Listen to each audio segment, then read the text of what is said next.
Estamos Chiquete já. mais uma vez em direto o Grupo Angola Linguística. Depois de vários dias suspensos devido ao cumprimento do nosso calendário, finalmente estamos mais uma vez em direto. Hoje trazemos mais um convidado. O nosso convidado, como sabem, e como tem estado a acompanhar as nossas publicidades, o nosso flyer durante os momentos prévios deste nosso atual encontro, temos hoje como convidado o professor e crítico literário João Fernando André.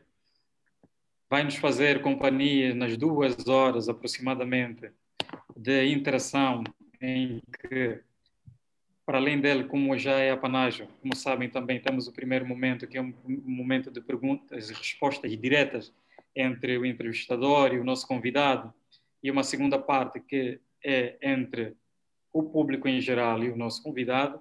Por isso, aguardamos mais uma vez, como sabemos, não é? Recordando, o objetivo principal do grupo, do projeto Angola Linguística, é promover a variedade do português de Angola, tendo essencialmente como base as manifestações linguísticas, culturais, não é? E antropológicas e filosóficas que demandam desta língua que se produz em Angola desde já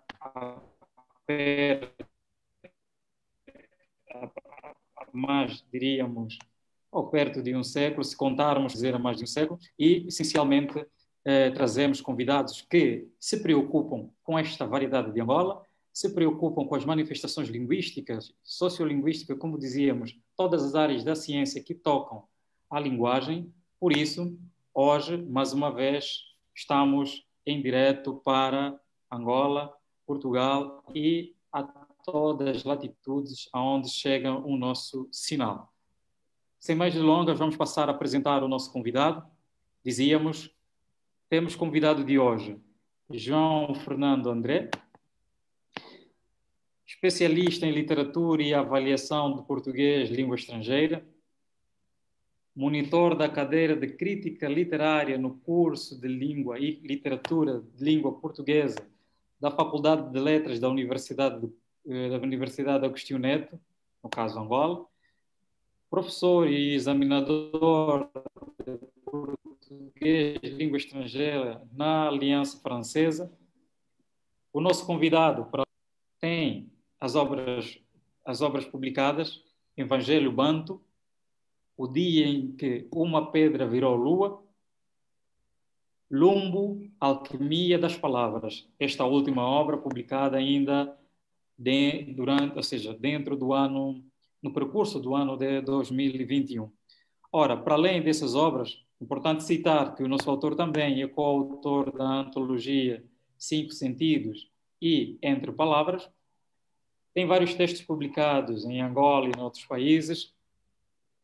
Em Angola tem textos publicados nos jornais Cultura, Angola, Exfluência, entre outros jornais. Assim, de maneira breve, está apresentado o nosso convidado, que passamos a saudá-lo. Muito boa tarde, caríssimo convidado, João Fernando. Espero que não me tenha esquecido de nenhum aspecto relevante na sua carreira acadêmica e profissional. Não, boa tarde, Chiquete, boa tarde a todos os membros deste projeto patriótico e boa tarde a todos que nos estejam neste momento a ver e a ouvir. Não esqueceu-se de algum elemento e vamos assim dizer que podemos seguir. Pois, entretanto, eu penso que vale fazer a referência de que o nosso convidado também é crítico literário. Penso que, se fiz referência, terei feito de maneira muito subtil. Ok. Pois, exato. Como dizíamos, não é? A parte essencial do nosso debate vai ser, no fundo, na nossa entrevista, o cara com a língua, que é o objeto da nossa atividade de hoje, vai ser essencialmente analisar a língua mais na perspectiva literária, não é? Nas formas de representação da nossa língua para além da nossa sociedade em si, porque, como sabemos, né, as representações sociais têm também alguma coisa a ver com a língua, ou seja, vão impactar do ponto de vista pragmático na língua. Ora, uma questão que nós queríamos, de maneira muito breve, perguntar é como é que vê a nossa literatura, não é? Como sustento, assim, de uma maneira geral, como sustento da produção literária, da variedade do português de Angola. Sim, de uma maneira mais... Como é que é? Não, não está, Dragones.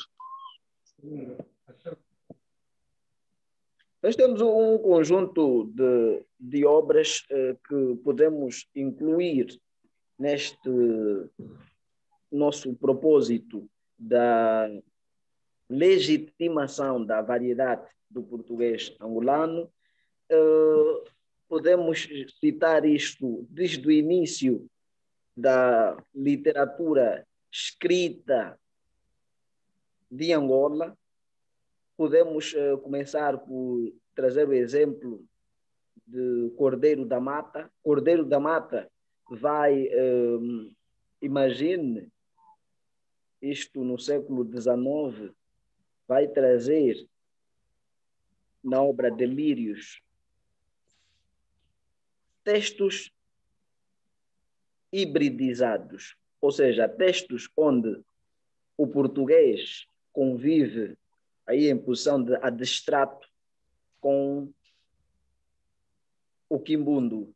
Ele vai fazer poemas onde vai apresentar esse bilinguismo.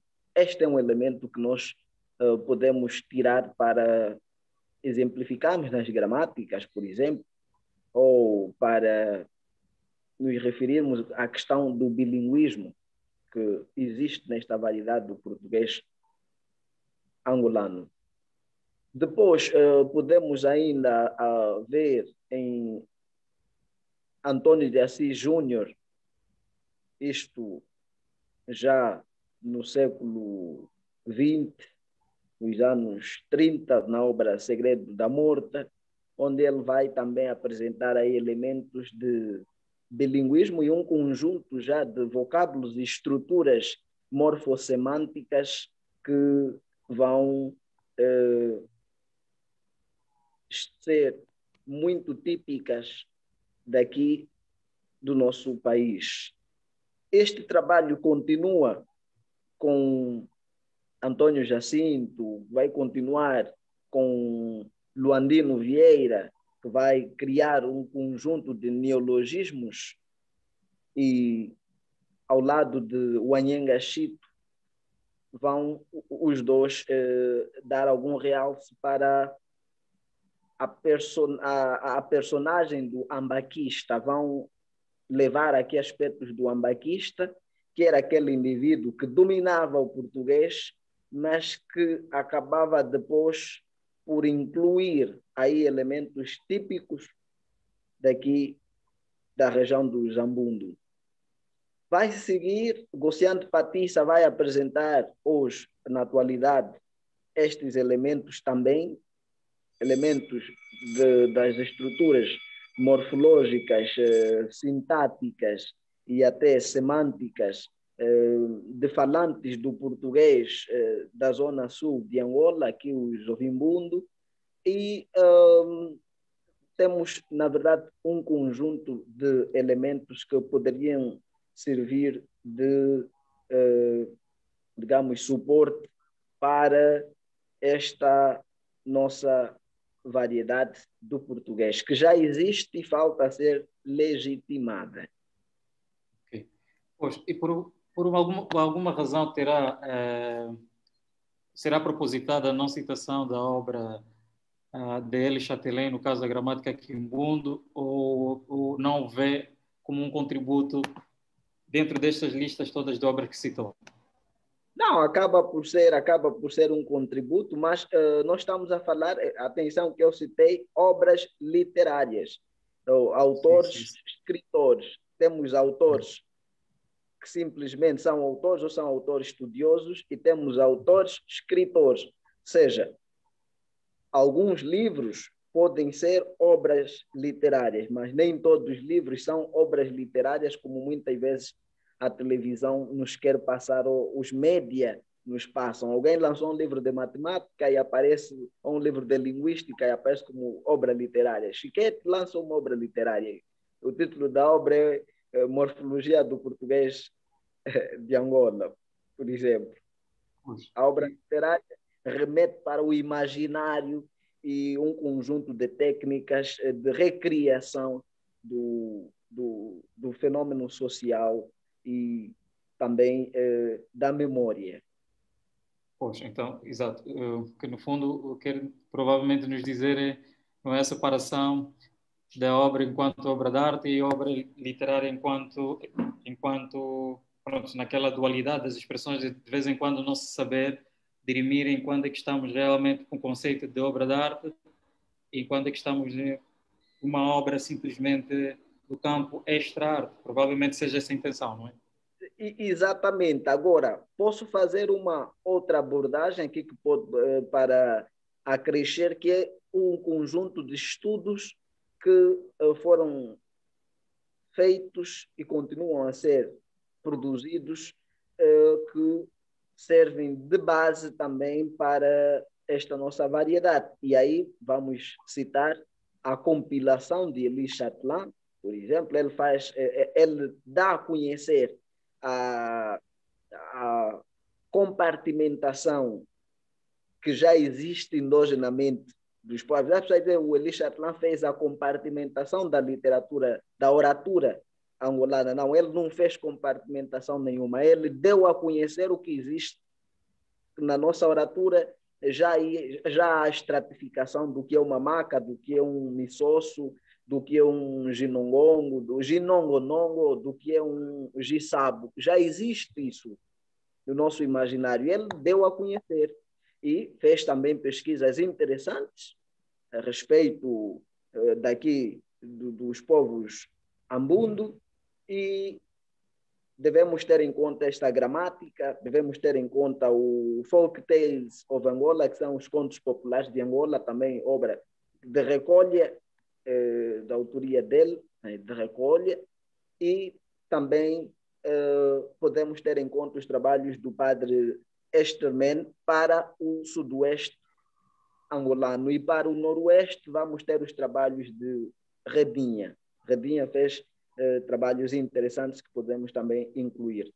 Oscar Ribas fez também trabalhos interessantes, tanto é que tem um dicionário de regionalismos de Angola, que é mais, na verdade, um dicionário de regionalismos dos Ambundo, mas vamos encontrar todos estes elementos aí, nesta obra. E continuamos aos trabalhos do professor doutor Chicuna, que vai fazer uma abordagem do quiombe, ou vai falar de quiombização no português, e também a portuguesamento, por exemplo, vamos encontrar no quiombe, que é aquela variante ou língua que nós vamos encontrar em Cabinda. E ter os trabalhos do professor Vatomen Unkanda. Tem também trabalhos interessantes que poderíamos usar, como a gramática do Nganguela, e outros. Pois, na altura... Tem a professora Amélia Minha, a doutora Amélia Minha, de Memória Feliz, também. Tem todos os elementos. Pois, fez referência e aliás, eu acompanhando algumas das suas atividades, faz sempre referência da parte da literatura, mas também o seu discurso também faz uma apologia a uma necessidade da oratura enquanto um discurso mesmo endógeno e puramente africano. Acha que esta quase ausência do registro oral enquanto tradição africana terá, de certa forma, afetado na afirmação da manifestação, seja desta literatura escrita atualmente, para a afirmação desse português que hoje se diz existir e não se afirmar? Que achamos que eu faço essa pergunta? Porque sei que também defende uma visão e também algumas vezes apresenta-se como filósofo, não é? E defende esse lado africano. Será que a ausência do registro oral, dessa literatura oral, nesse tempo, por exemplo, o século XIX, que faz referência, terá empobrecido esta manifestação literária propriamente angolana, ou seja, a escrita propriamente angolana na atualidade? Não sei se entende a minha... Bom, percebo. Eu vou pegar esse gancho para dizer que a literatura escrita que nós temos aqui resulta de um fenômeno de hibridização, ou seja, hábitos do Ocidente que acabaram por chegar também aqui. Mas nós temos, e aqui eu faço a apologia à oratura angolana, nós temos um conjunto de conhecimentos, temos um conjunto de filosofias, temos um conjunto de obras, digamos, recreativas que fazem parte da nossa oratura. Estes elementos não vão aparecer muito na gênese da literatura escrita angolana, porque a instituição literária angolana teve grande aporte de indivíduos ocidentalizados, ou seja, estamos a falar aqui de mestiços, estamos a falar aqui de angolanos com hábitos portugueses, em grande parte, filhos de portugueses que estavam aqui, e estes, vamos ver, por exemplo, a primeira obra publicada nesta África de língua oficial portuguesa vai ser a obra Espontaneidades da Minha Alma às Senhoras Africanas. É de quem? É de um, digamos, de um indivíduo com laços fortes ligados a Portugal. Então, vamos notar muito destes elementos, esta ausência, devido ao fato de, infelizmente, o colono não ter, em primeira instância, a pretensão de educar, de formar os povos autóctones desse território que hoje chamamos Angola. Vê que o sistema de educação chega muito tarde em Angola, só a partir dos anos 60 é que vai se sentir perspectivas de ensino propriamente ditas, senão o que havia era mais catequização do que ensino propriamente dito. Okay. Esta última parte que faz abordagem sobre o nível de ensino, eu gostaria de colocar duas visões sobre essa parte última que disse. O facto de haver dificuldade, ou seja, não se ter alfabetizado mesmo a sociedade angolana, e como sabemos, só no fim da segunda, da primeira parte do século XX é que vai se tender a popularizar Angola, não é? E fins desse segundo século, e isto faz duas coisas, né? Duas visões. Isto provavelmente terá afetado no nível de desenvolvimento da língua falada em Angola, não é? Por um lado, esta ausência de ensino, e por outro lado, provavelmente faz com que a exigência que se quer passar de uma certa qualidade do português igual ao do europeu ser provavelmente uma forma inclusiva de violência. O que acha sobre isto? O que aconteceu aqui durante muito tempo foi violência simbólica, vamos assim dizer, na perspectiva de Pierre Bourdieu, não é? Que é aquele ato de você deixar o outro com máculas, com problemas, mesmo que sem precisar usar aqui armas brancas ou armas de fogo. Não é? Então, foi isto. E nós vamos notar que também eles tinham interesses, porque eles tinham interesses, os interesses passavam então por isso, que tanto é que depois se viu que havia então o povoamento, se povoou grande parte do território com indivíduos que lá na metrópole eram indivíduos da pior espécie, a maior parte, indivíduos da pior espécie, ladrões, bandidos, assassinos, e outros que cometiam crimes de honra, para dizer, né, que mandavam para cá. Já se pode imaginar como é que isso fica. Pois, uma outra questão não menos importante, e porque, do ponto de vista pragmático, nós sabemos que o comportamento social influencia a língua. Uma questão que tem analisado é a questão sociológica a ver com gênero. Não é? Há uma análise que fez sobre a questão do gênero da socióloga nigeriana, não é? Oyorenka, que é um nome complexo já de se citar, que fala sobre o gênero. E, de certa forma, pensamos que essa visão social sobre o gênero afeta, inclusive, a manifestação linguística e a forma como nós vemos a noção de gênero, não só na perspectiva social, digo, também na perspectiva linguística. Como é que tem estado a ver, peço nesse momento já a sua visão enquanto mesmo filósofo, não é? De esta questão social enveredar por uma questão semântica e nós nos fazemos representação através de um português que se angolaniza, mas com um certo pensamento sempre ocidental. Aqui a questão, o Ocidente criou aquilo que eu chamo num texto de colonização cognitiva. E esta colonização cognitiva passa por levar um conjunto de elementos de aprendizagem às sociedades, a outras sociedades. E até o fato científico, nós vamos encontrar nas humanidades isto. Figuras como Hegel, que durante muito tempo foi dizendo que, por exemplo, o africano não tem o direito à filosofia, o africano não filosofa, quando, na verdade, a filosofia é uma prática. A filosofia é mais do que um sistema, como o Ocidente acabou por fazer, não é? Que é sistematizar. Ela é uma prática dos povos, e nós temos a questão do gênero, e nós vamos notar isto em África, e aqui vamos dizer para a África dos Bantu, porque temos a África dos Khoisan, por exemplo, a do Ivapo e outros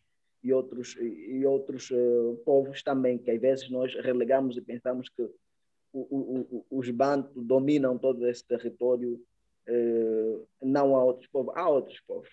Bom, então, a questão do gênero, ela vai nos remeter para uma outra visão. Ou seja, quando na Europa as senhoras ficam a reclamar dos direitos, é que na sociedade europeia ou na americana, por exemplo, também, ela já tem, as crianças desde cedo vão produzir ou desempenhar papéis muito específicos. E isto em África vai ser relativamente diferente com o passar do tempo. O que é que nós vamos notar é que, se, por exemplo, alguém for irmã mais velha dentro da família, poderemos ter aquilo que é o matriarcado. E isto é respeitado. E nós vamos notar também essa representação na própria língua. O que é que nós vamos notar na língua? Vamos notar, por exemplo, as pessoas que têm uma língua bantu como língua materna, ao falar em português, muitas vezes há aquela tendência de se dizer, por exemplo, filha de mulher ou filho de homem. E vamos notar isto até, às vezes, indivíduos já escolarizados. Isso será um mal? Não é um mal. Isso faz parte do indivíduo, faz parte da sua episteme. Pois, obrigado. E como fez referência, não é, as questões do fórum africano começam cada vez mais, e Bantu no caso específico, começam a ser cada vez mais corrompidos, e isso talvez é que faz com que até em algumas abordagens do professor e responsável dos Centros de Estudos Sociais da Universidade de Coimbra tem estado a chamar a atenção sobre as epistemologias do Sul. Concorda com esta visão de defender essa parte do Sul do mapa global e que aproveitamento realmente se está a fazer, se é linguística, as filosofias da linguagem, a sociologia da linguagem, naquilo que vê, realmente fazem uma abordagem que tendem a colocar estas variedades do português, no caso específico de Angola, num lugar meritório, na sua prática, seja como escritor, seja como crítico literário ou professor, vê que realmente estas práticas têm estado a dar lugar a uma linguagem própria de Angola, sem esse olhar discriminatório, preconceituoso? Depende muito, as abordagens têm dependido de certos interesses. E isto é relativamente normal, não é? Mas já demos conta que, afinal, o universal, o global, ou neste período que nós chamamos de globalização, este elemento, nós vamos ver que ele se enriquece com o local, com aquilo que localmente, vamos dizer, a partir de dados locais, as pessoas, os intelectuais, os povos têm e assim vão contribuir para o global. E quando se faz essas abordagens de se ter em conta os elementos, as epistemes do Sul, isso é relativamente importante. Agora, em muitas vezes, o que nós vamos notar é que há valorização, mas em outras vezes vão servindo de exemplos do que não devia ser. Mas nós vamos ver, por exemplo, no português, língua estrangeira, o que nós vamos encontrar nas obras, os materiais, aqui estamos aqui a dizer, obras e materiais disponibilizados aos aprendizes desta língua, vamos notar que, por exemplo, aí apenas nos níveis C1 do quadro europeu de ensino de línguas europeias, no quadro comum, nós vamos notar que há aí escritores só descendentes de portugueses. Vamos encontrar Agualusa, por exemplo, vamos encontrar Mia Couto, e raramente vamos encontrar um Agostinho Neto, que tem uma boa produção, ou um João Tala, ou um Lopito Feijó, ou um Luís Canjimbo. Raramente vamos encontrar. Então, é aí onde nós devemos suspeitar um pouco as abordagens e aparecemos para quebrarmos um pouco com essa gnosis africana, que é aquilo que Mudimbe, filósofo congolês, chama a atenção, que é esta visão legítima ou legitimada pelo Ocidente dos assuntos africanos. É preciso nós termos cuidado com estas legitimações do Ocidente de assuntos voltados para a África. Obrigado. E já agora fez também referência de uma obra que também numa das suas intervenções, acompanhadas numa das rádios em Luanda, faz referência, que é a obra do professor doutor Luís Canjimbo, não é? A visão endógena do material cultural tipicamente africano. Nas suas obras, particularmente, que aspectos se ressaltam para esta leitura da variedade do português de Angola enquanto material endógeno? E considero a minha pergunta sempre em vários aspectos, seja do ponto de vista da filosofia da linguagem. Vou insistir nisso porque faz sempre abordagem nesta vertente, não é?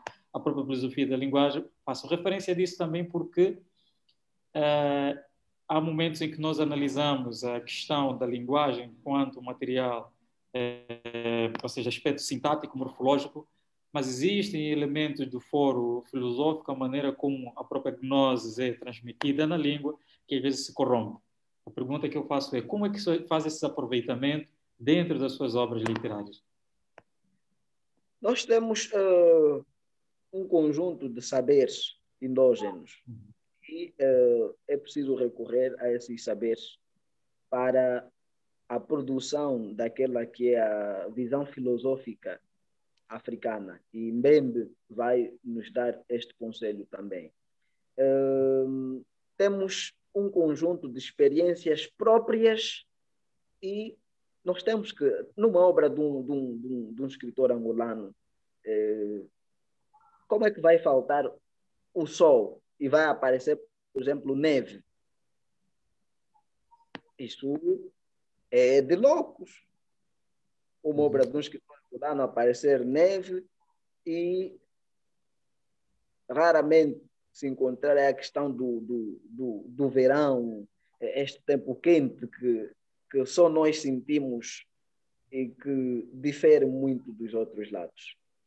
Então, nas minhas obras, eu procuro trazer estes elementos. Quer na poesia, vamos encontrar um conjunto de neologismos, vamos encontrar um conjunto de empréstimos das línguas banto, vamos encontrar também alguns aspectos estruturais aqui no campo da morfologia e da sintaxe, e vamos encontrar elementos filosóficos. E, por exemplo, nesta última obra,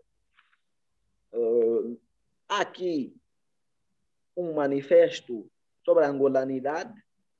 Às vezes as pessoas concebem mal a ideia de angolanidade, tendem a ver a questão da angolanidade como o uso de meras expressões, quando, na verdade, ela é um elemento que faz parte do endógeno, do local, e que serve também de estratégia para diferenciar o que nós produzimos dos outros lados do continente e do mundo. E poesia, como já disse, são aquele conjunto de elementos que são os empréstimos, são as frases, o modo como nós acabamos por articular as frases e o próprio discurso, como nós o concebemos. E é isto que nós vamos notar. E o próprio imaginário angolano e as vivências angolanas. Pois, fez referência de as obras angolanas poderem aparecer, por exemplo, expressões do tipo ficção, ou seja, neve.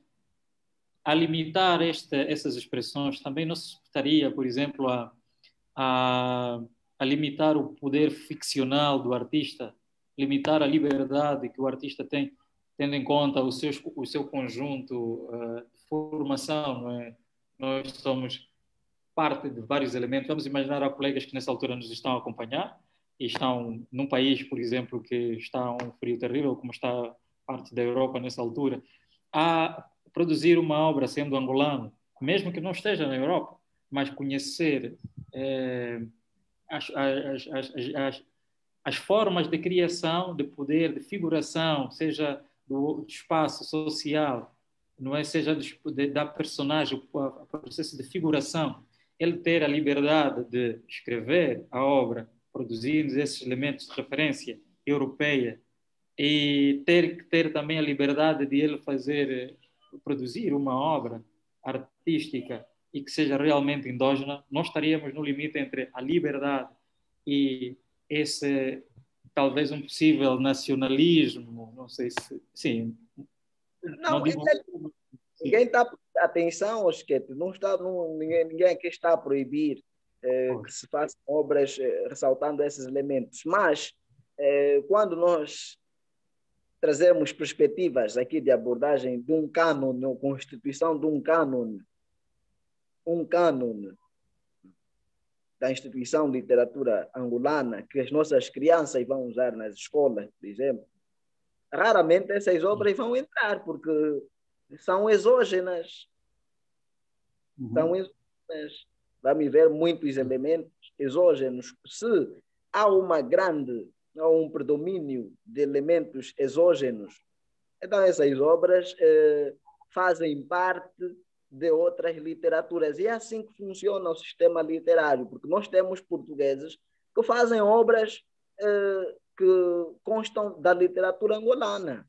E temos angolanos que podem fazer obras que farão parte da literatura brasileira ou da literatura nórdica ou da literatura portuguesa. Então, esses elementos, onde é que está o que é teu? Eu estava anteontem num seminário de doutoramento na Faculdade de Letras da Universidade de Coimbra, e falava da questão africana e abordou-se aí escritores que trazem elementos africanos. O meu caso, por exemplo, é Job Cipital, um jovem, não é? Mas não estamos a querer falar da África e alguém que escreve obras onde o fator exógeno tem maior relevância, quase que não vai ser citado, porque ele vai constar, poderá constar de um outro sistema literário.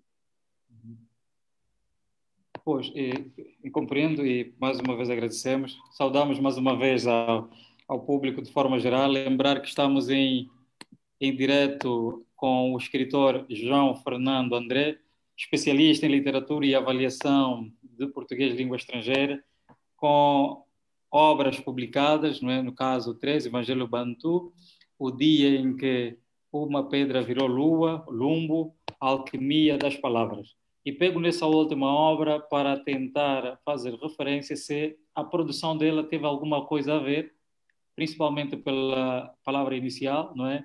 Lumbo e lumbo, alquimia das palavras, e alumbo, o cano.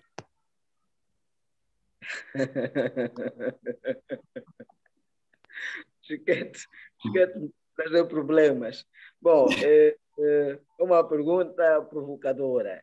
Não teve, na verdade, mas poderá se associar se olharmos aqui para o aspecto de alguma, vamos dizer, de alguns elementos que remetem também para uma visão muito própria um angolano em relação a dados elementos, quer em análise, veja que o professor Candimo traz abordagens filosóficas e abordagens literárias, mas nós apresentamos aí críticas literárias, ensaios e manifestos, o que difere o conteúdo. Agora, nas línguas africanas, a questão do radical não tem muito significado.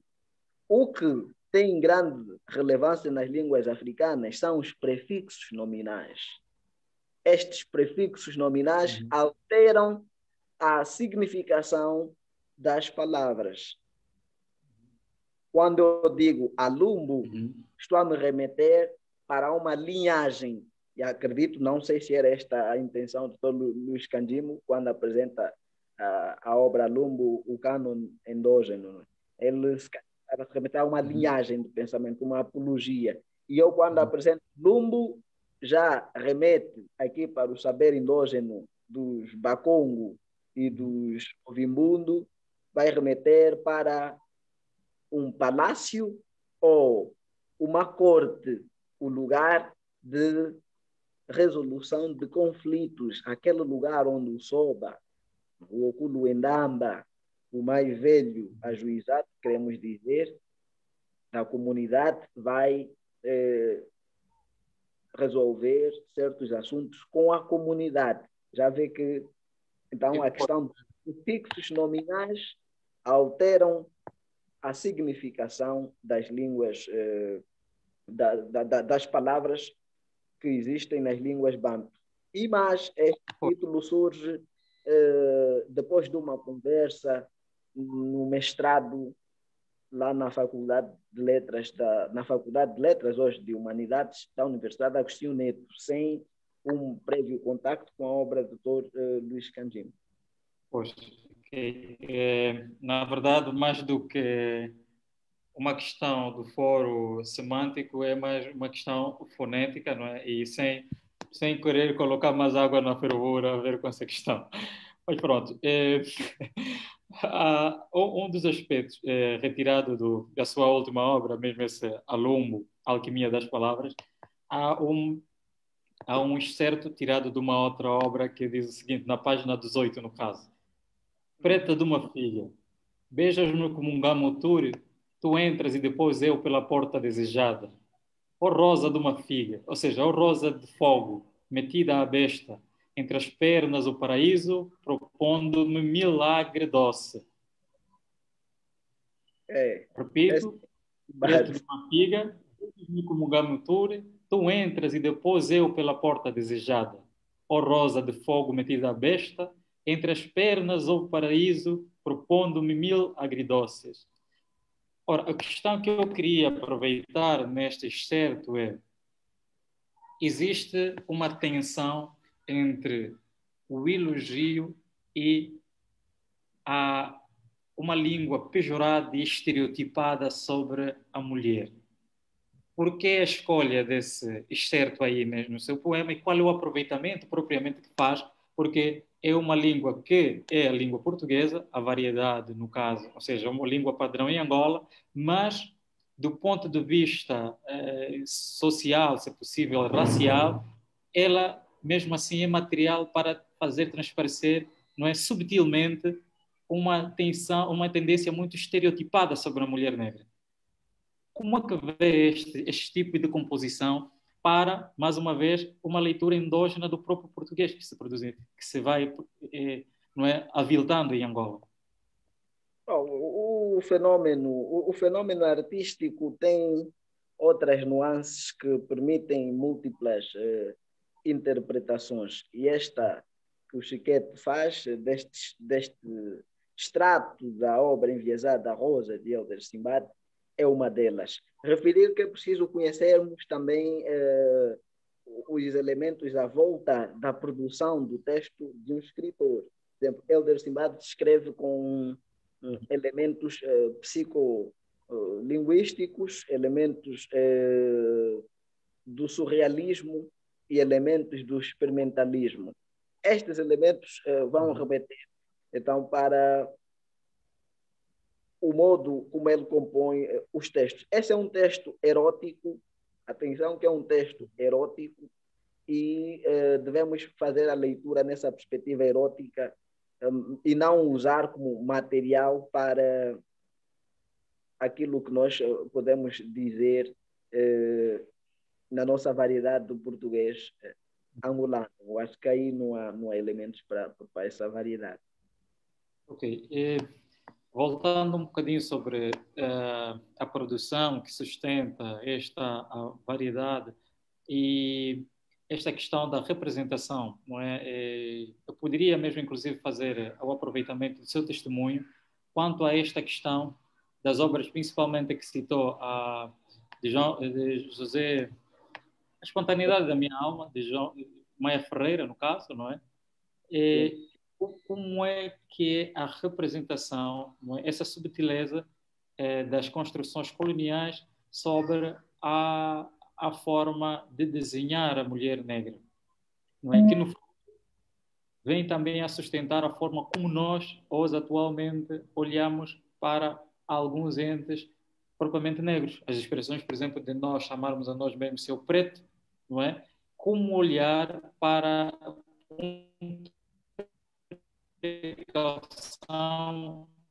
esse tipo de composições que depois sustentam formas de discriminações sociais. Qual é o seu olhar sobre isto, nas obras literárias, composições como estas? Se olha com isto com uma certa liberdade? Os autores gozam de licença poética. Agora, os estudiosos devem tirar dos textos literários aquilo que acham que merece ser retirado. Ora, na literatura angolana, nós temos duas perspectivas. Ou seja, havia uma literatura exótica onde, durante muito tempo, em muitos textos de indivíduos europeus que depois se africanizaram relativamente, vão apresentar o negro como um elemento, negro ou preto, como um elemento decorativo nas suas obras. Por isso é que estas obras não vão fazer parte de um cânon da instituição de literatura angolana. Temos estas obras aí. E depois temos uma outra que vai ser aquela proto-nacionalista ou nacionalista, onde já se vai dar mais realce para o africano negro. Africano negro, porque agora temos esse contexto e onde temos africanos mestiços, africanos brancos e africanos negros. Né? Agora, é preciso as pessoas aceitarem-se como são. Parece que muitas vezes nós dizer para um branco, seu branco, não é racismo, mas dizer para um negro ou preto, seu preto, parece já um racismo. Nós também vamos ter que fazer abordagens filosóficas em torno deste elemento. Há, na verdade, aqueles que têm o direito à fala e há aqueles que reclamam o lugar de fala e são então aqueles que são os discriminados, aqueles que são os que gozam de menos privilégios nas sociedades. Agora, precisamos olhar essa questão filosoficamente, mas nós devemos nos aceitar como somos. E nos aceitar como somos significa que não devemos olhar para certos termos que estão intimamente ligados a nós como elementos negativos. Imagine que, por exemplo, há quem diz ao deputado Makuta Nkondo, em brincadeiras, se fosse alguém pode levar isso a sério, né? Seu indígena, e você diz, o indígena está a comer bombom, ele às vezes dá esses exemplos, e ele disse, eu sou indígena. Agora, os outros, não sei se vieram de onde, mas eu sou indígena, sou daqui e sinto-me bem assim como sou. Então, não acho que isto depende também do contexto, porque recorrendo a visão sobre a realização do discurso, não é? E lembramos-nos que Sartre diz mesmo que todo discurso, todo ato ilocutório é uma ameaça à fala. Não acho que depende do discurso. Vamos imaginar que numa altura, estando mesmo num contexto puramente caucasiano, chamemos branco, não é? Em que alguém chega e o chama mesmo seu negro, não com essa força prosódica, mas com uma outra, pode ser realmente um objeto de ofensa?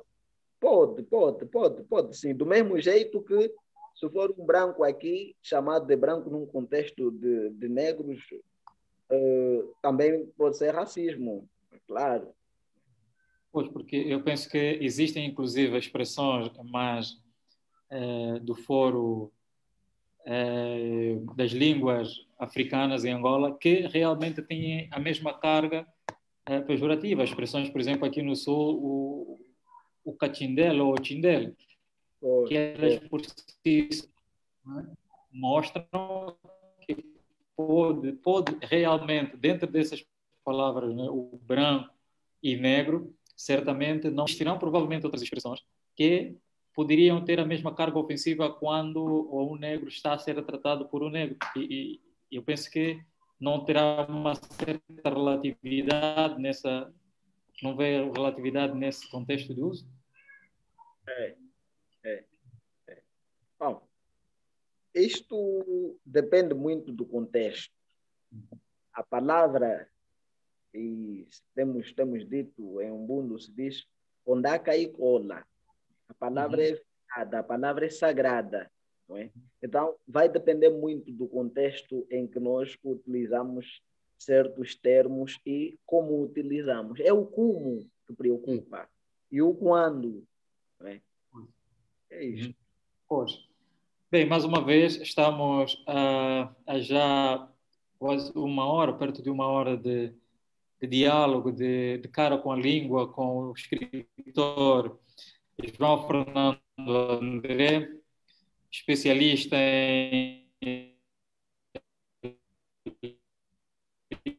literatura e avaliação do português, língua estrangeira,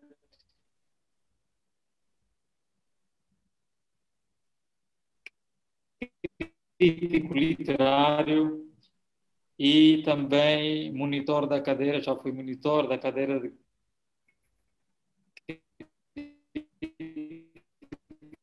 literária no curso de Língua e Literatura em língua portuguesa na Faculdade de Letras da Uneneto. Tem uma vasta obra, não é de citar o jornal Folha Ouro, perspectiva muito mais ouvir sobre a endógena e, inclusive, também a citação de filósofos africanos. Ora, sendo assim, vamos começar a abrir ao público e também uma última questão, porque na sua obra faz referência sobre a posição de Agostinho Neto. Esta é mais uma pergunta do foro muito pessoal. Diz que Agostinho Neto tem sido motivo de muita discussão, não é? Eu gostaria que fizesse uma caracterização da escrita de Agostinho Neto, especificamente de algumas obras, né? A sua escrita, de forma geral, é parecida em todas as suas obras, é um realismo, não é? Um realismo muito claro, mas também este realismo que, no fundo, seria provavelmente escrita para aquele público, não sei, justifica-se, mas algumas pessoas veem nisto não propriamente assim. Qual é a sua visão sobre esse escritor, não é? Seja na perspectiva pessoal, enquanto crítico, e também no seu gosto pessoal, não é? Enquanto indivíduo, não propriamente crítico. Agostinho Neto é um dos grandes escritores da instituição de literatura angolana. E isto não é pelo fato de ter sido presidente, o primeiro presidente deste país que chamamos Angola. Ele tem 3 obras de grande relevância. Não é? Podemos citar a obra-prima, que é Sagrada Esperança, e podemos ainda citar um conto que é pouco divulgado, o conto Náusea. É um conto, ele vai trazer uma perspectiva reflexiva em torno de muitos males que nós temos hoje no continente africano e aqui em particular para Angola. Não é? Que muitos problemas acabaram por ser trazidos por aqui, não são próprios do africano, mas foram trazidos para cá. E é um escritor com uma obra de qualidade, mas também com alguns textos menos conseguidos, mas a qualidade em Agostinho Neto ultrapassa muitos textos que não notamos aí alguma qualidade. E nós vamos notar na escrita de Agostinho Neto, há um aspecto que é o português. O Agostinho Neto, em termos de domínio de português, que para os africanos daquela altura, lá dos anos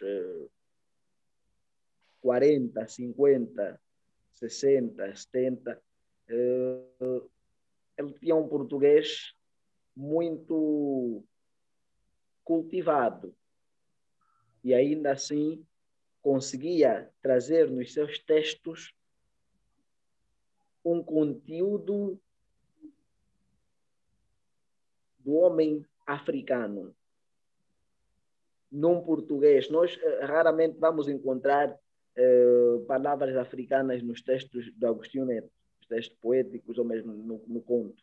Mas está aí a filosofia, está aí os problemas e as coisas próprias da terra. O endógeno vamos encontrar em muitos textos do Agostinho Neto. Pois, e quando fala nisto, acho que muito importante também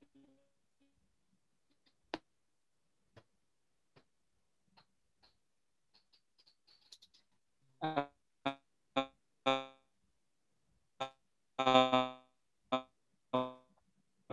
abordagem que é bastante atual, por exemplo, Palmeiras da minha cidade, que atualmente desvia-se um bocadinho dos propósitos deste poeta, que nós consideramos ser o poeta maior de Angola. Eu penso que, no fundo, para concordar com aquilo que disse, que as críticas, para concordar em parte com aquilo que disse, é necessário dizer isto, porque tocou também num aspecto que eu acho que seria um pouco subjetivo, não sei, que é a questão de alguns textos de Agostinho Neto, vou parafrasear, parece ser bastante simples.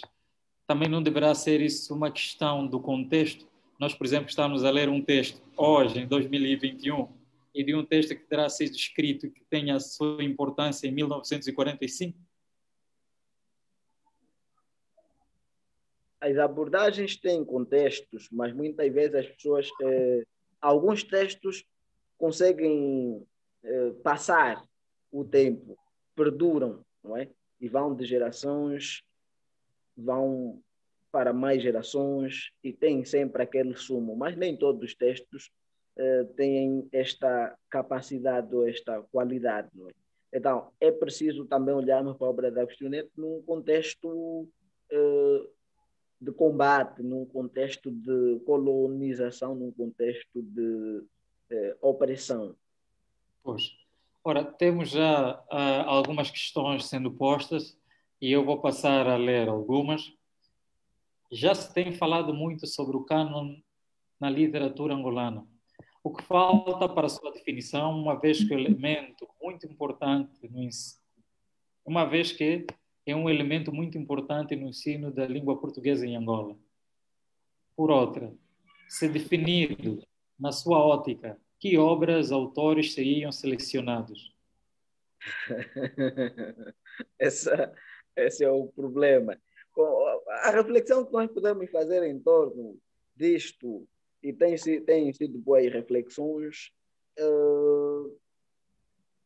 falta agora o que para que ele exista.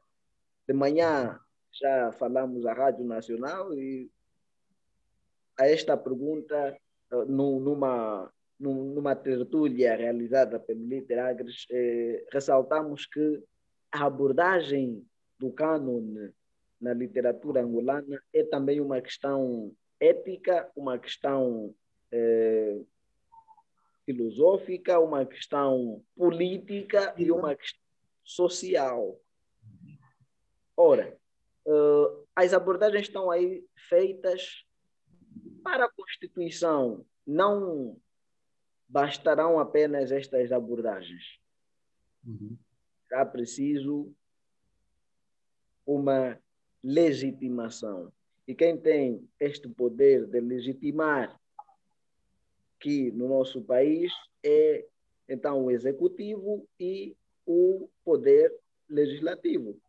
Estamos a falar da Assembleia, estamos a falar dos órgãos do governo, que o Ministério da Cultura, Turismo e Ambiente e o próprio mais alto mandatário, o Presidente da República, que até há tempo fez sair um decreto, há 2 ou 3 anos, fez sair um decreto que visava promover a leitura, o disco e o livro. Agora, a questão é preciso constituir uma comissão de críticos literários, ensaístas da literatura, do fenômeno artístico literário, e aí então vamos peneirar as obras. Agora, Poxa. me pergunta aqui, Sim. quais são ou quem poderia entrar neste cânone? Bom, essa é uma questão que muitos fogem. Muitos fazem abordagem sobre o cânone, quando chega essa questão fogem. Têm fugido.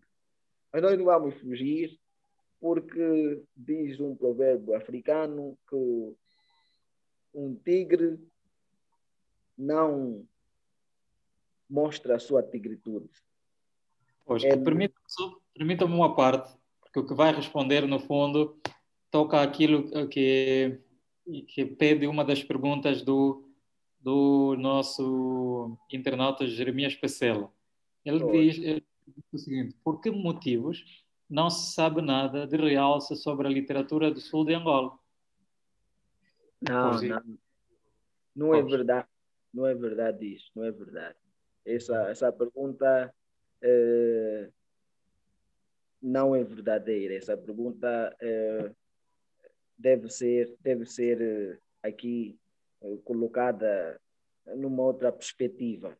O Gociante Patissa, quem lê Gociante Patissa, quem lê Job Cipitali, são escritores da Zona Sul. Quem lê David Capelenga, o nosso problema também está nas leituras. É que o sistema criou um conjunto de poucas obras que devem ser lidas. Já, é como se fosse já uma tentativa de canonização. Dizemos, por exemplo, aqui Agostinho Neto, Manuel Rui, Pepe Tela, um pouco de Wanyenga Chito, acabou. Quando, na verdade, temos muitos escritores. A literatura angolana é aquela que tem um grande número de escritores. Nós temos um dicionário de escritores. Desculpa, aqui também não se põe o problema de como se ensinar estas literaturas, não só ensinar a literatura, mas também como, inclusive, ler a própria literatura. Nós temos professores que não leem, temos professores e jornalistas que não leem. Então, elas estão a pedir para indicar as 10 obras de realce do Cânone, mas eu recomendo já para quem quer ou quem quiser ter noções da parte sul de Angola, que leia o padre Esterman para saber da oratura do sudoeste de Angola, leia depois Job Cipital, leia um pouco de Gociante Patissa e leia David Capelenguela, Rui Duarte de Carvalho, Ana Paula Tavares, ler também Piscandimbo e pode ainda ler um velho que agora me passa, mas muito bom, que começou com este trabalho de trazer os elementos do sul de Angola nas suas obras, que é, daqui a pouco, se me vier o nome em mente, já vou dizer. Pois, e uma questão que se coloca aí, certamente essas obras que podem representar um certo cânone, eles podem apresentar uma manifestação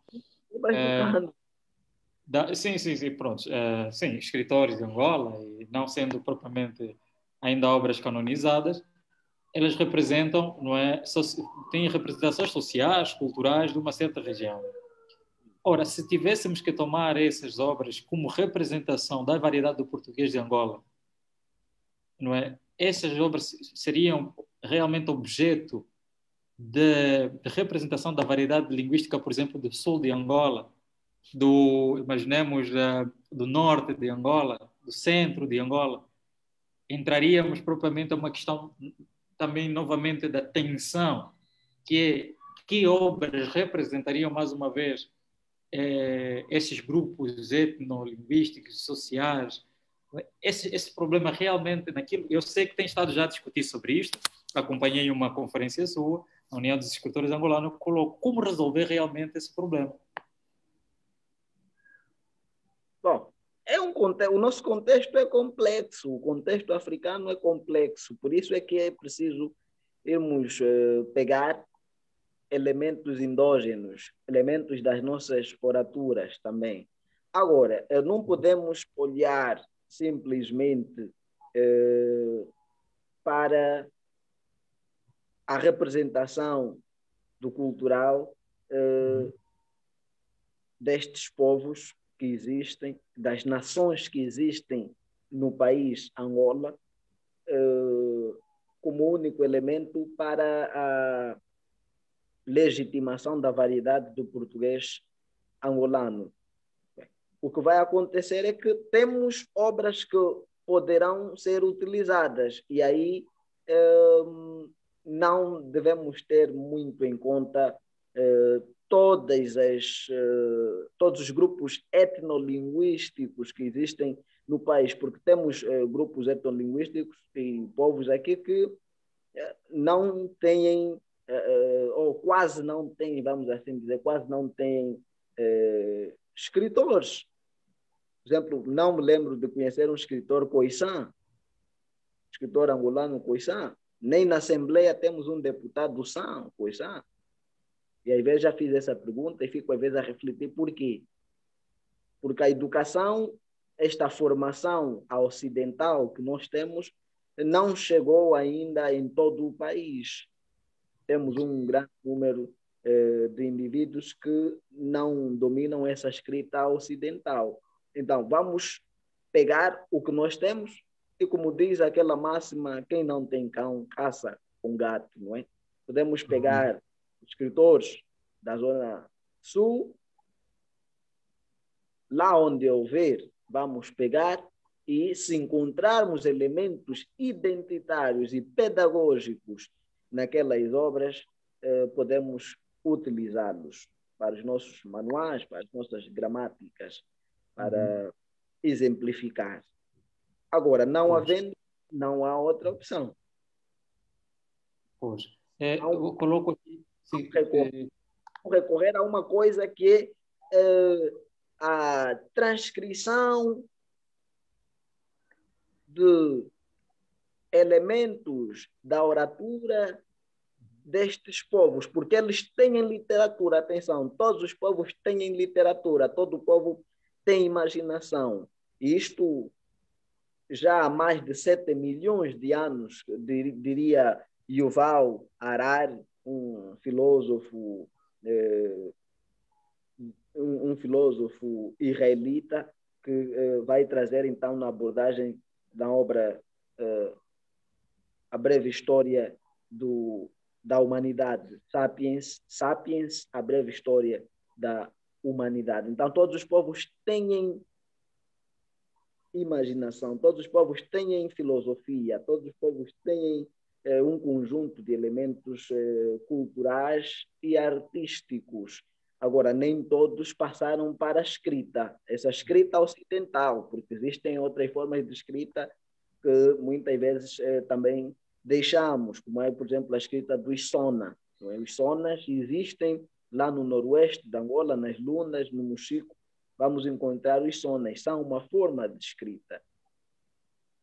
Pois, para além de uma outra escrita que tem registro na região de Cabinda, que é uma escrita que é muito paralela à escrita pictórica, seja chinesa, seja a escrita egípcia. Aliás, o professor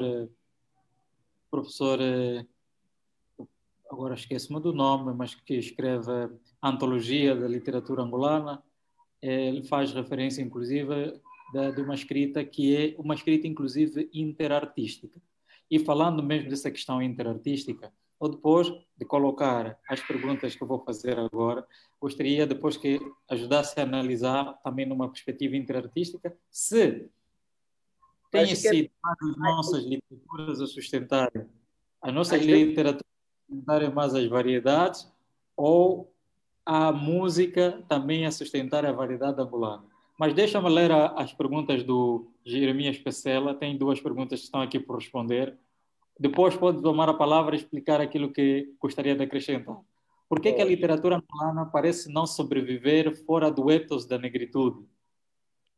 Não, isso a angolana parece não sobreviver fora do ethos da negritude. E a outra questão é como vê a literatura voltada para o público infantil em Angola? Começo aqui pela primeira pergunta. Esta primeira pergunta não é muito, não é uma pergunta, digamos, lá com muito sumo. Por quê? Porque a obra ela sobrevive, sim. A literatura angolana pode ir para um outro país, como tem acontecido. Temos traduções, adaptações para o cinema, para o teatro, e tem sobrevivido, sim. Agora, o que acontece é que muitas vezes temos discursos que fazem apologia ao exógeno, não é? Que, por exemplo, dizem que você, para escrever e ter sucesso lá fora, tem que escrever obras voltadas para o europeu ou para o sofrimento, simplesmente para o sofrimento do homem africano aqui ou angolano. Quando, na verdade, isto são ideologias e há até pessoas que pagam para que escritores escrevam textos dessa natureza, para que vendam o sofrimento do povo lá no exterior, quando, na verdade, a literatura é muito mais do que isto. A literatura é um elemento de memória, é um elemento de conservação de memória. Enquanto elemento de conservação da memória, enquanto conjunto de obras de um dado povo, de uma dada região, ela tem que ter as suas particularidades. Então, a negritude vamos encontrar em alguns textos angolanos, mas nem todos os textos angolanos têm elementos da negritude, outros têm outras preocupações. Quem lê, por exemplo, Água Lusa, ou quem lê um outro escritor, Antônio de Assis Júnior, ou Castro Soromenho, raramente vai encontrar isto, porque temos aqui angolanos que não são banto, mas são angolanos, e temos que aceitar. E estes estão aí, fazem sucesso fora. Concorda que, desculpa o que foi fazer, concorda que é provável que esta leitura, por exemplo, da pergunta que sugere o caro Pecela, não seja um problema também da forma como se ensina a própria literatura? Nós temos Porque... mas no ensino da literatura, temos professores que não são formados em literatura, mas que acabam por ensinar literatura no ensino médio e até mesmo, às vezes, nas universidades. Temos esse problema e peca-se muito também no ensino e nas referências. Esse é um problema que é preciso combater, é preciso pôr pessoas certas nos lugares certos para melhorarmos, dirimirmos muitos dos problemas que nós vamos notando. Ok.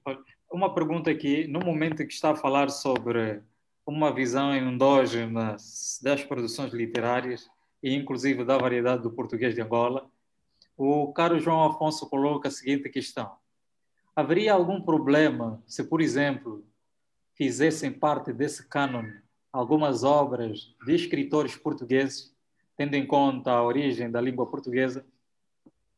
Não, desde que a literatura angolana é aquela que é feita por angolanos ou por indivíduos de outras nações, mas com elementos voltados para o ethos angolano, para questões angolanas. E se um português... temos portugueses que escreveram obras que fazem parte da instituição de literatura angolana. Como é que aparece realisticamente, por exemplo, esse ethos angolano? Imaginemos que se está a tratar de um problema que é universal, é global. Vamos imaginar a questão da crise da humanidade, não é? E que pode, por exemplo, ser colocado numa perspectiva, não vou colocar de autoajuda, mas poderia ser de autoajuda, mas em critérios propriamente literários. Como estabelecer esse critério e dizer que isto é tipicamente o ethos angolano? Porque eu sei que sabe que essa questão, como dizem os outros, dá água na barba, não é? É muito complexo, mas ele tem que envolver os nossos problemas, tem que envolver as nossas maravilhas naturais, tem que envolver os nossos conhecimentos, quer dos povos banto, quer dos povos san, quer dos mestiços e brancos que, estando em Angola, tenham uma forma típica de ser e de estar. E nós vamos encontrar isto, quer nos seus textos literários. O texto literário de um mestiço ou de um branco angolano é diferente do texto de um português, porque ele tem um modo de estar, tem um modo angolano de estar. Não é? Então, vai trazer todos esses nossos elementos. Aqui, os problemas identitários, o ethos angolano vai trazer problemas identitários, vai trazer o nosso modo de estar enquanto indivíduos no mundo e enquanto indivíduos de subnações que existem ou nações que existem neste território que se chama Angola. Permita-me a seguinte questão. Imaginemos Mas que este autor angolano escreva uma obra de ficção que, por exemplo,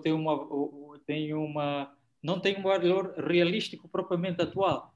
Vamos imaginar como uma obra de um Harry Potter ou uma obra como apareceu, por exemplo, o filme Avatar, que não temos aspectos tipicamente angolanos, mas é de um autor que tenha criado ficção e que não existe, como estabelecer, por exemplo, critérios ali, não é uma obra né? angolana, é uma obra angolana tendo em conta o autor, mas não terá relevância na constituição de elementos, por exemplo, pedagógico identitários. Mas pode ter uma relevância, permita-me, pode ter uma relevância, por exemplo, há um filósofo que diz o seguinte: uma das coisas muito importantes para as obras de ficção é a noção de democracia e de criar um mundo alternativo. Ou seja, num sentido em que quem lê esta obra consegue, inclusive, aceitar aquilo que nem sequer é semelhante a si. Consegue democratizar que, até numa dimensão universal, não é só o planeta Terra, provavelmente, onde existem pessoas. É Como normal, olhar para isto, não é? Sim. aceitamos isto, aceitamos. E essa é uma discussão que desde a gênese, dessa que chamamos de literatura escrita ocidental, existe. Platão, Aristóteles entravam pelos seus textos, vão entrar aqui em algum debate em torno disso. Literatura enquanto mimese ou literatura enquanto alternativa, ou seja, algo, uma forma diferente do real ou que não pega elementos do real. Mas será que é possível constituirmos algo onde não haja elementos do real? Isso é impossível, porque o ser humano apreende e, na medida em que vai apreendendo, ele poderá então depois levar isto para a imaginação. Aceitamos. Estas são obras que vão constar da literatura angolana, não é? Mas quando se envolver questões de cânone, questões identitárias, não vão constar. É isto. Pois, porque é realmente uma questão muito problemática, muito, muito quase que uma discussão sem consenso, porque se formos no domínio, por exemplo, da arte, da pintura, vamos ver como analisar um surrealismo, por exemplo, do Salvador Dalí, não é ser uma obra, mas pronto. Vou ler o José Conde, que é o seguinte: boa tarde, professor. Existem correntes teóricas que defendem a hegemonia da modalidade escrita sobre a oralidade. Será que existe na literatura igualdade entre a produção oral tradicional e a escrita tida como clássica? Não. Atenção, essa coisa do clássico, a coisa do clássico é muito europeu, é uma coisa muito europeia. Não há uma equivalência total, vamos assim dizer. Não há. Por quê? Porque a literatura oral remete para elementos performáticos. Vai trazer a representação, por exemplo. Quando nós vamos ver, por exemplo, alguém a contar Chamar mnemônico também, né? ela vai a contar ou a cantar também, ele vai envolver outros elementos, passos, vai envolver os próprios ouvintes, o que vai ser diferente do texto escrito. Mesmo quando nós passamos o oral para o escrito, há perdas. Há perdas daqui do lado cênico, o lado performático, quando passamos o texto para o escrito. O escrito é uma forma de conservação, por isso é que é tido como clássico. Mas nem a vida não é só escrito. E as sociedades africanas vão mostrando que, na verdade, a vida não é só escrita, mas que é possível viver sem a escrita. Nós temos as nossas línguas que, passados anos, os povos sofrendo com a questão da colonização e da escravização, que é diferente de escravatura, eu costumo dizer que é escravização, porque ninguém nasce escravo, passa-se por um processo, não é? Então, até hoje estão aí, existem as línguas. Não estamos a ver uma língua das principais que desapareceu, continuam aí. E a escolha dos africanos por esse lado oral não é uma coisa simplesmente por questões aqui, digamos, de, como se costuma dizer, de analfabetismo. Não. É o lado prático. As pessoas usam mais a oralidade do que a escrita. Então, passar o texto para o escrito, o oral para o escrito, há perdas. Do mesmo jeito que a passar o escrito para o oral, há relativamente uma perda. Pois, essa questão que coloca sobre o facto de se perder alguma coisa, aliás, a sua experiência enquanto profissional na Aliança Francesa dá-lhe também alguma legitimidade do ponto de vista da vivência, que é mesmo o problema da tradução, não é? E isto, no fundo, também os tradutores, inclusive da Bíblia, transmitir a realização do discurso num hebreu, num aramaico para a Bíblia hoje, também já se reclamou muito, se bateu muito sobre essa questão. E realmente aquilo que diz hoje é muito interessante, porque transmitir os conhecimentos, transmitir as nossas realizações linguísticas, que são originárias das línguas tipicamente africanas, e transmiti-las em português, certamente existem fatores que não são transmissíveis, não são tradutíveis, e a essência dessa língua se pode perder. Provavelmente por isso é que algumas pessoas, inclusive na antroponímia, não traduzem efetivamente aquilo que o seu nome originariamente poderá transmitir. Ora, estamos a chegar ao fim da nossa atividade. As questões, os nossos ouvintes colocaram-nas, mas continuamos à espera das últimas questões.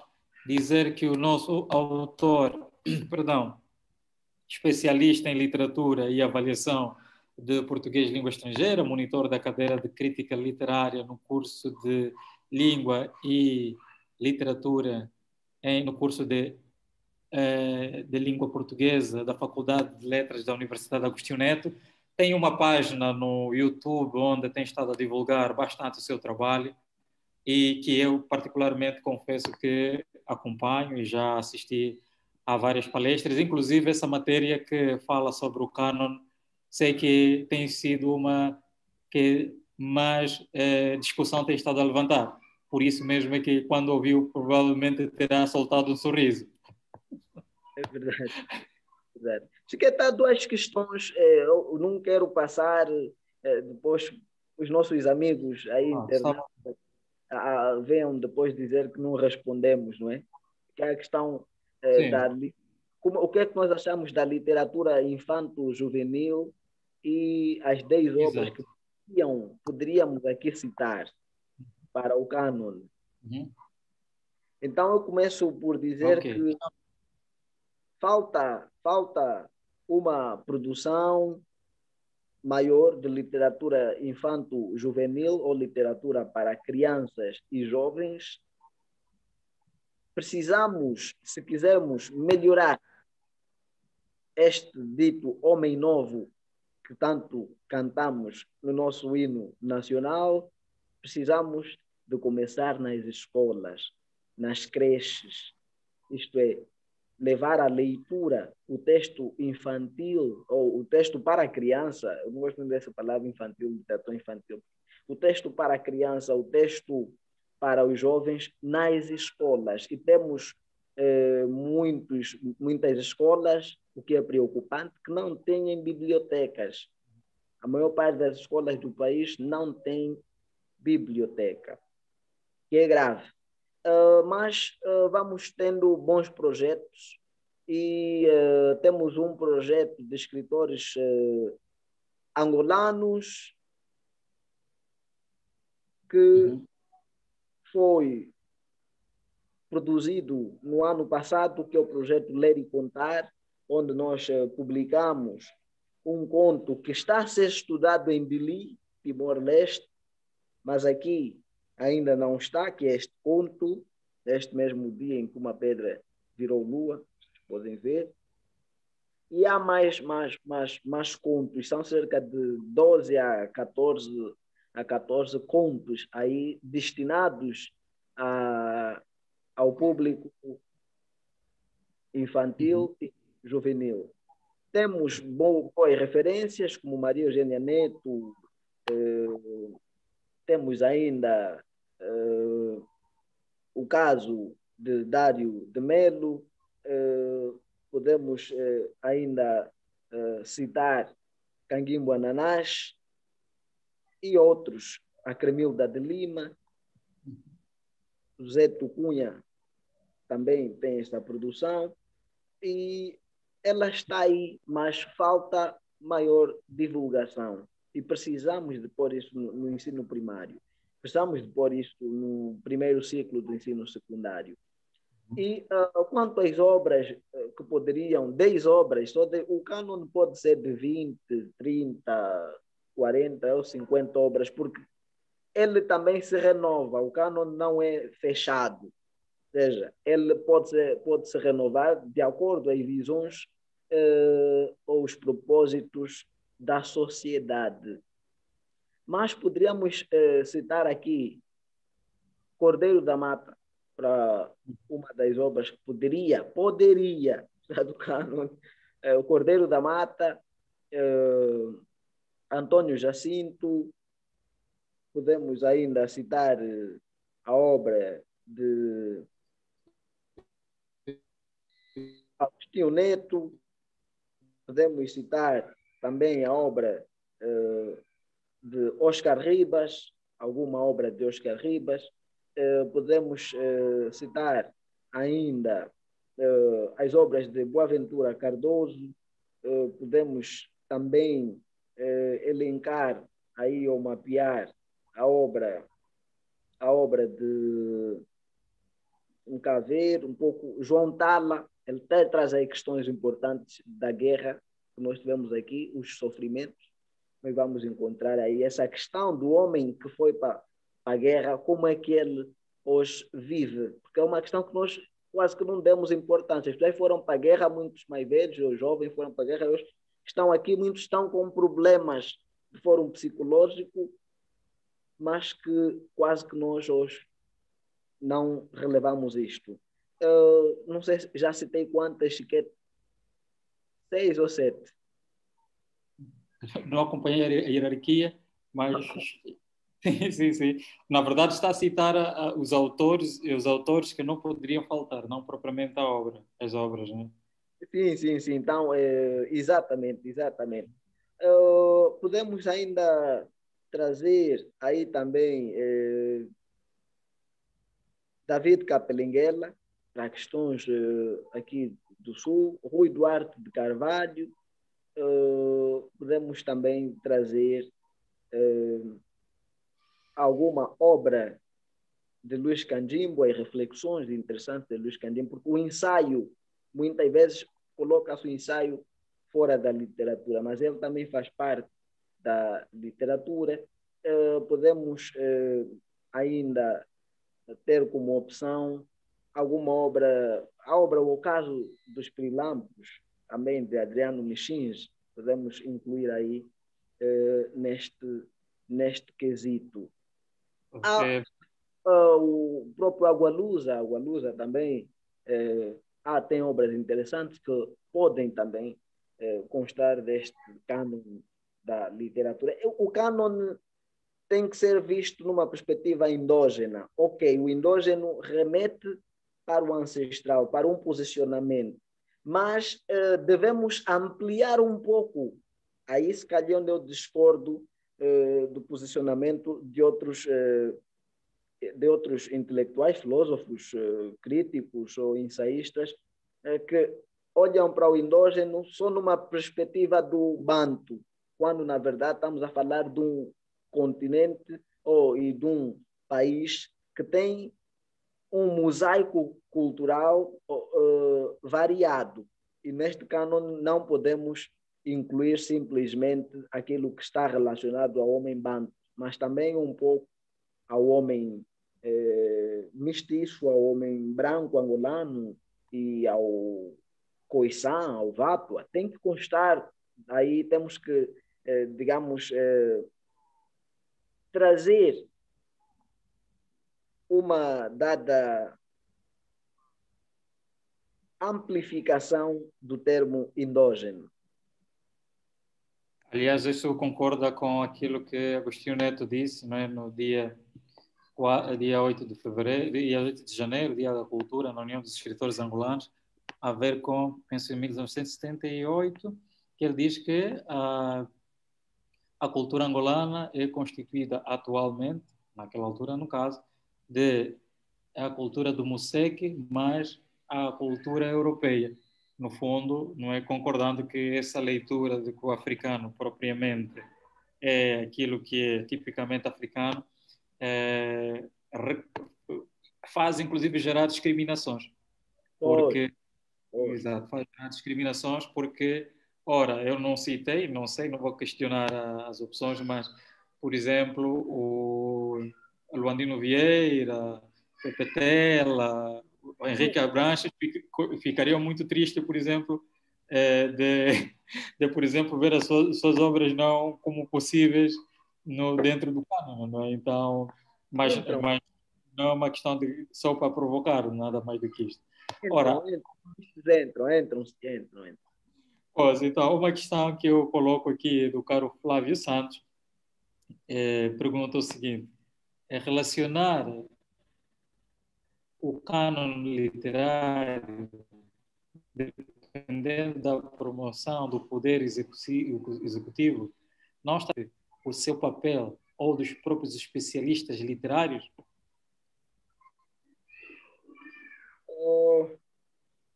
Não, atenção, legitimar é diferente de propor.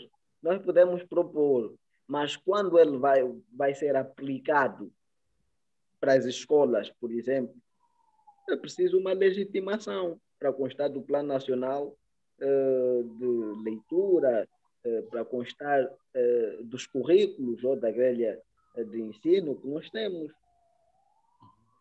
Uma outra questão, essa questão mesmo do ensino, não é? Ela por si só, da literatura, vamos imaginar, enquanto instrumento linguístico, porque é o único elemento de ensino dentro da sala de aula que faz com que os alunos cheguem à literatura, nos manuais, no caso, são excertos. Os manuais levam excertos de obras. Não fazem com que o aluno aprenda, por exemplo, aquilo que defende um crítico português, esquece-me agora o nome. Ele fala que a escola não ensina uma coisa que é muito importante, que é manusear o manual. Como um aluno que o livro não chega até as suas mãos, não é ser capaz de criar esse hábito de leitura para perceber realmente a realidade dentro desta literatura produzida. É preciso termos obras obrigatórias de leitura. Daí a importância da construção do cânone.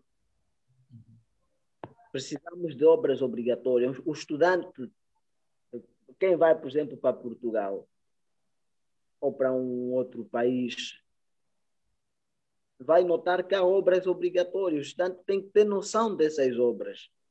Tem que ler recensões dessas obras. Fazem parte da cultura, fazem parte do endógeno daqueles países. Não é?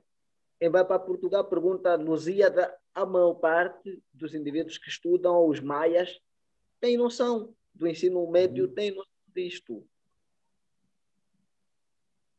Agora, e nós? Há muita gente que não tem noção de Sagrada Esperança e está na universidade e até doutor. Sim.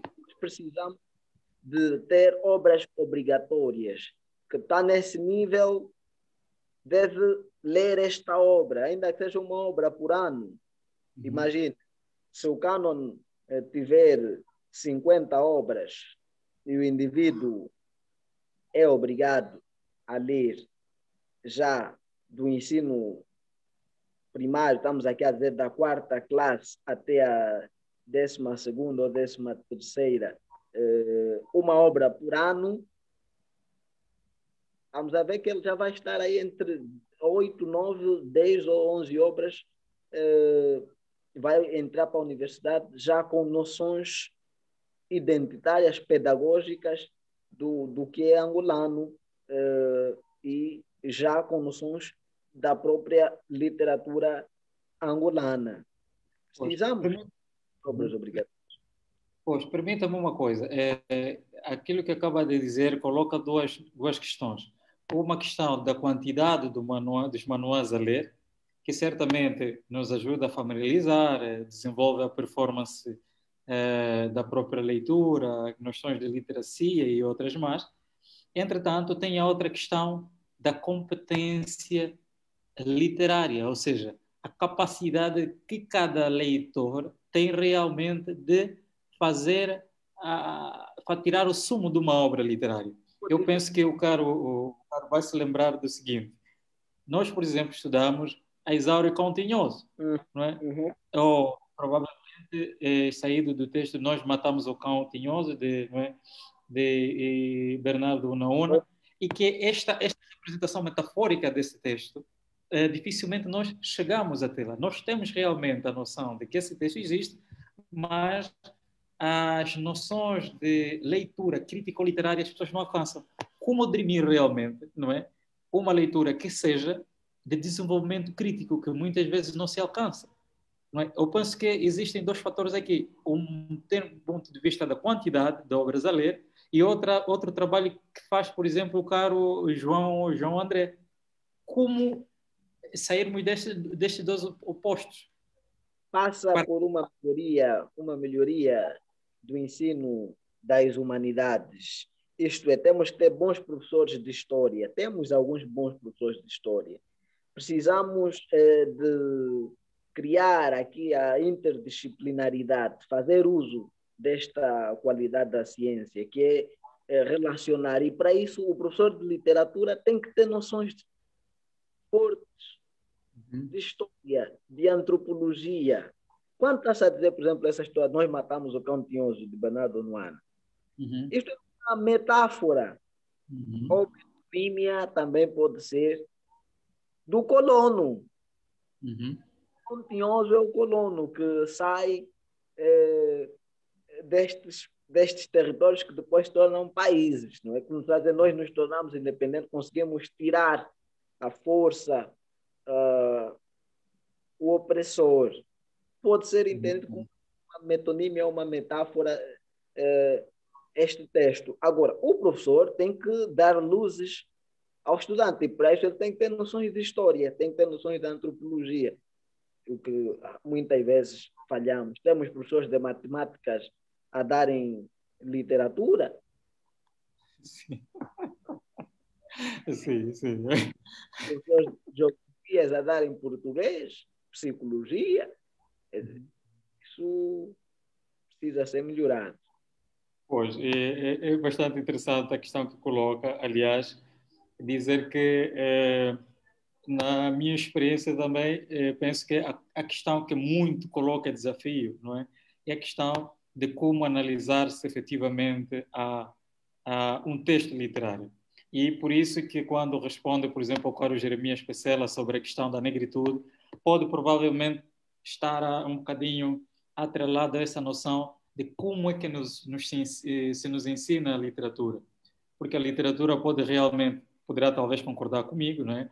A noção, por exemplo, de gênero que o caro João André fez na sua obra, não é? Como fazer o aproveitamento da noção de gênero numa altura em que se fala da questão de gênero, não é? É uma abordagem que as literaturas fazem, isso no caso Paulina Singiana em Moçambique faz muito bem. A questão do próprio corpo do negro, não é? É uma questão da negritude e, aliás, que no fundo o Brasil atualmente é que recoloca uma certa noção de neonegritude atualmente por causa das desigualdades sociais, que em Angola certamente não é propriamente um tema a se debater, mas a questões como o feminismo, as nossas obras literárias hoje têm um pendor muito grande. Mas uma coisa que eu estava a perguntar anteriormente, provavelmente vai ser a última questão, é: não acha que as obras literárias, do ponto de vista da divulgação das manifestações linguísticas angolanas, têm estado a perder as produções artístico-musicais? As obras musicais, é isso que quer dizer? Sim, sim, sim. Sim, isso resulta do quê? Resulta de crise identitária, resulta destes problemas que estamos aqui a tratar, que é a questão da representação e da própria linguagem e também o meio em si de afirmação. Não é? Há muitos jovens que hoje desconhecem o passado de Angola, jovens que não têm noção da oratura, há jovens que não têm noção de que nós temos aqui boas canções, há jovens que têm péssimo gosto musical. Quando vê, por exemplo, um Gabriel Chema, quando houve, por exemplo, um Totó, quando houve Kanda, ou Chetequela, ou ainda os Filipes Mukenga Isao. Vai ser músicas assim, são músicas identitárias. E podia estar um Dakini, por exemplo, são músicas sensíveis, mas as pessoas com vários problemas do mundo, a questão do capitalismo e as crises nos berços, nas famílias, vamos notar que perderam ou vão perdendo a noção do que é bom e vão amando mais o que é mau.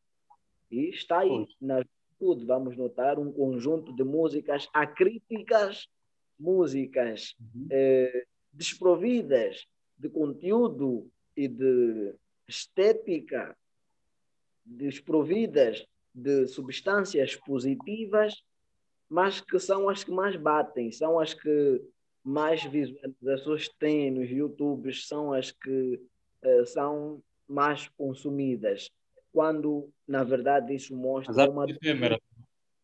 são doenças de fórum psicológico e nós precisamos. Sim, sim, pode continuar. Eu dizia que precisamos de um plano de reflexão em torno do que passa na televisão, em torno do que passa nos médias. Programas como este vosso estaria na TPA ou na TV Zimbo ou na Palanca, já que agora são todas as televisões do Estado. Né? São programas extremamente sérios, com conteúdos agradáveis, mas que infelizmente não vão para a televisão e ficamos aqui somente com quem tem o poder de saldo de dados. Pois, eu estava a dizer que essa questão da arte efêmera, não é? Que há um escritor espanhol, infelizmente europeu ou felizmente, que diz que nós somos a produção de uma textura artística, não é? As pessoas são produzidas na base de uma textura artística. A pessoa provavelmente vai gostar de uma música e não de outra, não é? E infelizmente, como disse, que certamente isso poderá ser defeito porque algumas outras pessoas também não têm a capacidade crítica de analisar aquilo que a Rádio Nacional, desde algum tempo para cá, tem estado a fazer muito bem. Quando vai a premiar os tops de mais queridos, tem um lado que é mesmo a votação popular e outro que é o lado produzido pelos críticos. E normalmente a música que é produzida, que é objeto de análise crítica, normalmente é menos conhecida pelo público. Que isto certamente é interessante, por isso a abordagem que faz, porque, e citou André Mingas e Rui Mingas, que são cantautores que, inclusive, não sei se concordará comigo, não deverão ser, do ponto de vista da produção interartística, autores que devem as suas músicas, inclusive, irem para a escola, recorrendo, inclusive, ao antepenúltimo prémio de literatura universal, não é? O cantor que venceu pela sua canção o prémio de literatura. Sim, sim. E temos, aqui temos casos desse tipo. Os Mingas, os Filipes e os Cafala, os irmãos Cafala, os Filipes, Mukenga Isau e André Mingas e Rui Mingas. São casos desses que são músicas que devem estar na escola, devem ser pensadas, porque até acabam por musicar textos literários. Uhum. Cantautores, no caso, não é? Sim, sim. Pois, eu penso que até do ponto de vista didático, se, por exemplo, levar esses poemas de alguns autores angolanos para, de formas de canção, é aquilo que dizíamos, recorre-se, de certa forma, ao poder mnemônico da própria poesia, que, no fundo, a literatura oral, não é? É um recurso, porque uma criança ouvindo, por exemplo, os meninos do Ambo, 2 vezes ou 3 vezes, são capazes de memorizar, não exprimindo a própria exposição gráfica do poema, não é? E eu penso que essas são formas de levar e de ressurgir a forma originária da própria literatura angolana, que é aquilo que defende a própria oratura. Pois. A música, e a Tiziane fez agora um álbum no ano Uhum. passado. Lançou um álbum. Agora, mas você é escritora e lança álbuns. Como é que Uhum. fica? Pois. A música é do povo. A música consegue passar facilmente para o povo. Já o livro, nem todo mundo tem esse poder de comprar livros. Então, esses autores, esses músicos, fazem um grande trabalho que é o de musicar e devem, na verdade, ser reconhecidos também. Ok. Nós vamos agradecer por uma questão de termos que falar, nós estamos agora a fazer uma correlação da literatura e da música. Interessa fazer aqui referência a uma questão bastante interessante que eu particularmente achei, que eu ouvia constantemente a mesma música, não é, que é de André Mingas, que dizia, não é? Gente busca em vão uma esperança. E a primeira vez que eu ouvi essa música de maneira tão reflexiva, eu perguntei-me o que é que o autor queria dizer, não é? Gente busca em vão uma esperança. Será que ele já tinha certeza de alguma coisa que nós provavelmente passaríamos? Numa altura, num momento em que a música tem mais de uma década de produção, questões que nos levantam a reflexão, não é? A noção também que traz aqui de Filipe Mukenga, quando diz: quando os homens se entenderem e a paz for fruto maduro, ficarão as estrelas no escuro. Questões que nos realçam realmente a importância da vida. Estamos a falar em literatura, mas, como dizíamos, estamos num momento em que devemos também defender a interartes como matéria de a literatura colocar a música na ribalta, de a música colocar a literatura na ribalta e desenvolver certamente uma modalidade, uma forma mais acessível de chegar das crianças, de qualquer pessoa ali chegar à literatura, porque reconheçamos o nosso país não é um grande exemplo na acessibilidade do material literário.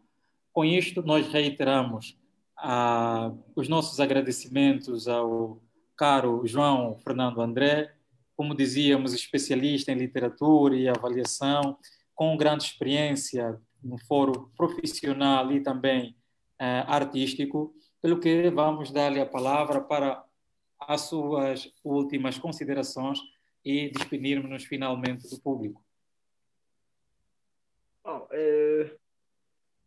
precisamos cada vez mais aprender, precisamos ser simples, precisamos reconhecer que o que conhecemos é uma gota no oceano ou no rio, e quando nós vamos tratar aqui das representações e a linguagem literária e os meios de afirmações para aqui, o caso de Angola, temos que ter em conta a visão de todos os povos. Estamos a falar aqui da visão de vários grupos etnolinguísticos banto, dos grupos San e Vatua. Temos que ter noção também dos brancos e mestiços que estão aqui em Angola. Não podemos olhar simplesmente como um lado maior, um lado melhor em relação ao outro. Precisamos equilibrar. E em Kikongo há uma máxima que diz talomasa, talofuba. Ou seja, quando estivermos a cozinhar, na medida em que vamos pôr água, temos a panela com água a ferver, estamos por a fuba, temos que ter em conta a quantidade de água que aí tem para equilibrar. Né?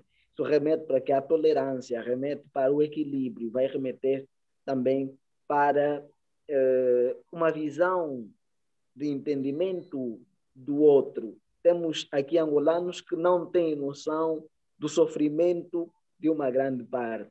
E temos angolanos que aqui também que se acham mais angolanos do que os outros. Isso não é bom. Precisamos evitar estes posicionamentos e devemos construir ou sistematizar os nossos conhecimentos com base na aceitação do outro, com base na tolerância, com base no que é patriótico e não com base em interesses pessoais.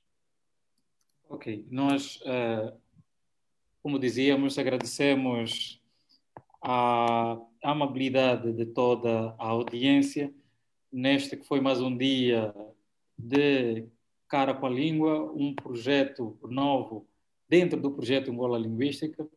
Hoje estivemos com o professor João Fernando André. Esperamos daqui a mais algum tempo podermos estar já desta vez com um debate, não é? Com uma análise da variedade da língua, não propriamente do foro literário, e nós, como dizíamos, certamente anunciaremos. Talvez pedir ao caro João nos recorde o tema do próximo Angola Linguística. No próximo debate vamos falar sobre a variedade do português da Willa. Estaremos com o professor Soma e Dino Valente. Pois, então o convite está feito. Agradecemos a todos mais uma vez. Angola Linguística sempre a trabalhar para a valorização e divulgação da variedade do português em Angola. Muito obrigado e até lá.